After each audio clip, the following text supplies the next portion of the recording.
പശ്ചിമബംഗാളിലെ മദ്രസകളുടെ പ്രവർത്തനരീതികളും അടിസ്ഥാന സൗകര്യങ്ങളും വിലയിരുത്തുന്നതിനായി സംസ്ഥാന സർക്കാർ വിപുലമായ സർവേ നടപടികൾക്ക് തുടക്കം കുറിച്ചു. ഇതുമായി ബന്ധപ്പെട്ട ഔദ്യോഗിക വിജ്ഞാപനം പുറത്തിറങ്ങിയിട്ടുണ്ട്. സംസ്ഥാനത്തെ എല്ലാ ജില്ലാ മജിസ്ട്രേറ്റുമാർക്കും കർശന നിർദ്ദേശം നൽകിയിട്ടുണ്ട്. ജൂലൈ 5-ാം തീയതിക്കകം വിശദമായ റിപ്പോർട്ട് സമർപ്പിക്കാനാണ് സർക്കാർ ആവശ്യപ്പെട്ടിരിക്കുന്നത്. ന്യൂനപക്ഷ മന്ത്രാലയവും മദ്രസ വിദ്യാഭ്യാസ വകുപ്പും സംയുക്തമായാണ് ഈ സർവേ നടത്തുന്നത്.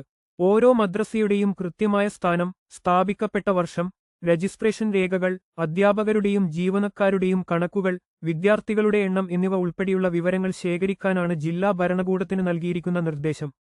സർവേയിലൂടെ മദ്രസ വിദ്യാഭ്യാസ മേഖലയിലെ പ്രവർത്തനങ്ങൾ കൂടുതൽ സുതാര്യമാക്കാനും ഭാവി വികസന പ്രവർത്തനങ്ങൾ കൃത്യമായി ആസൂത്രണം ചെയ്യാനും സാധിക്കുമെന്ന് അധികൃതർ അറിയിച്ചു. എന്തെങ്കിലും ക്രമക്കേടുകൾ ശ്രദ്ധയിൽപ്പെട്ടാൽ അവ കർശന പരിശോധനയ്ക്ക് വിധേയമാക്കും.